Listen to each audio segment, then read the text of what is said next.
going on, y'all? It's your boy No Interest, and I'm back again with another one.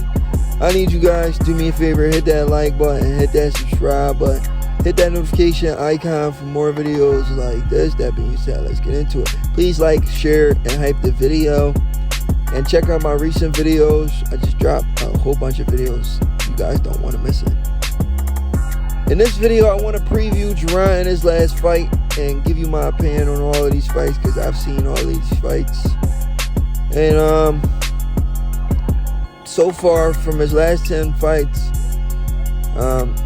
Jaron Ennis hasn't fought anybody that's been proven or tested. So relatively speaking, Jaron Ennis himself hasn't really been tested. You know, he hasn't really been tested. He hasn't fought a real legitimate champion. He fought an email champion just like himself, but other than that, he hasn't really done anything in the sport of boxing for us to really say, yo, Jaron has been through the fire, he's been tested. No, he hasn't. He's still fighting at a low level. He's not fighting at a high level yet because he hasn't fought anybody at a high level yet. I'm just giving y'all the facts, bro. Like, people come in my comment section and get mad at me. How you getting mad at me for telling the truth? It is what it is. Let's go ahead and break it down. Jaron has fought Chris Van Heerden. I seen that fight. Chris Van Heerden was way past his prime when Ennis fought him. He wasn't the Chris Van Heerden that ERROL Spence fought. It was still a good fight. Jaron is went in there and did what he did. But Chris Van Heerden, what did he really do in the sport of boxing? Is he a Hall of Famer? No. Was he a former world champion? No. He's just a guy people know because he fought the likes of ERROL Spence Jr. But that was ERROL Spence Jr. on the come up. That wasn't ERROL fighting the guy for a world title. That was ERROL on the come up. So, and plus he was an older Chris Van Heerden. So do Ennis get credit for him? Absolutely not. Because that dude didn't really give him, that dude wasn't a measuring stone to really, you know, give him a test, because the dude was way past his prime. Then he goes and he fights Sergey Lipinets. Sergey Lipinets spent in the ring with guys like Mikey Garcia and Lamont Peterson. But Sergey Lipinets, he's a small guy, came from 140, and styles make fights. Has he been a world champion? I believe he was IBF champion, and he lost his title to Mikey.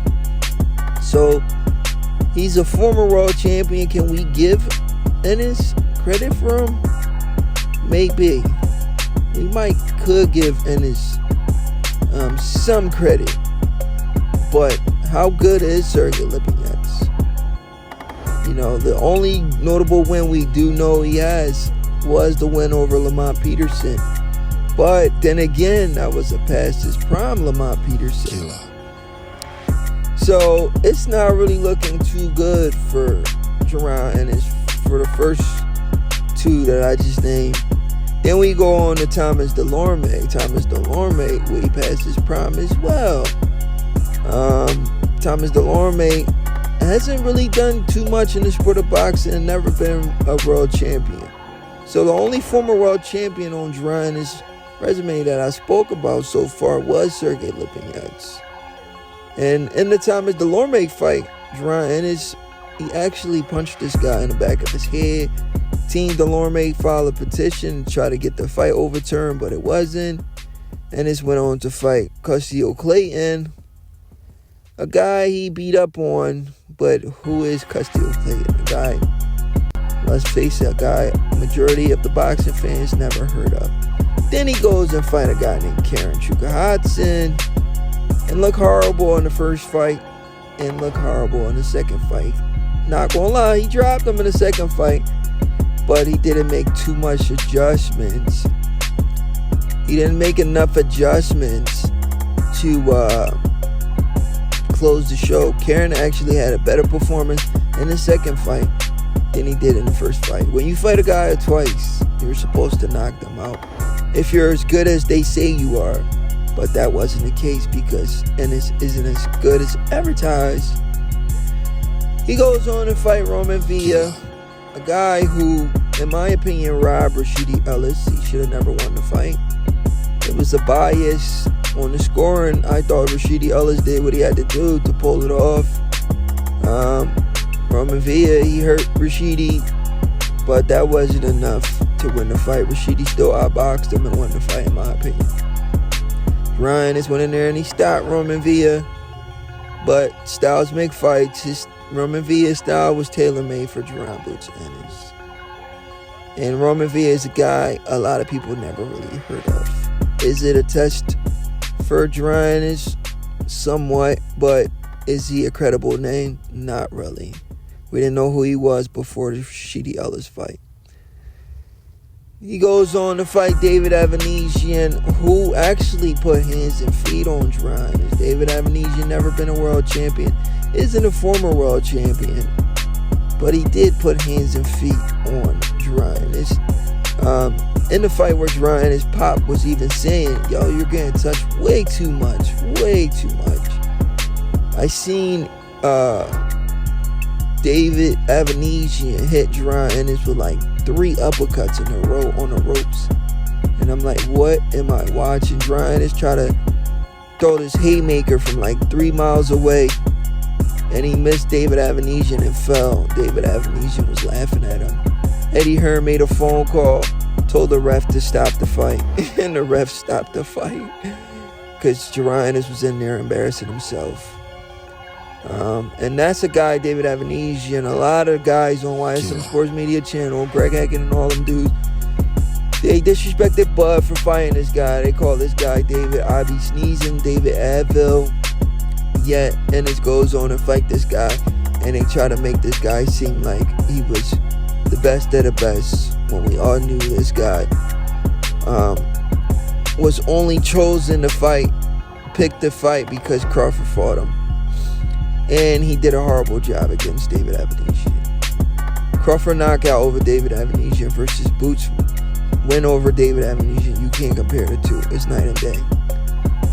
And then I already spoke on a Karen situation where he went in there and fought Karen, and he looked bad in the second fight. They dropped him, but he still didn't look good like he was supposed to. He fought a guy twice, you're supposed to knock him out. Cool. And then we got him in Ennis, a guy who was coming off like a 3-year layoff, fought a guy, well, only 6 fights in his return. Ennis was pretty much a retired fighter, and he also got his belt via email. So Ennis wasn't really proven at the welterweight division. I don't know how Jaron Ennis fought that guy and got the lineal belt, which makes absolutely no sense.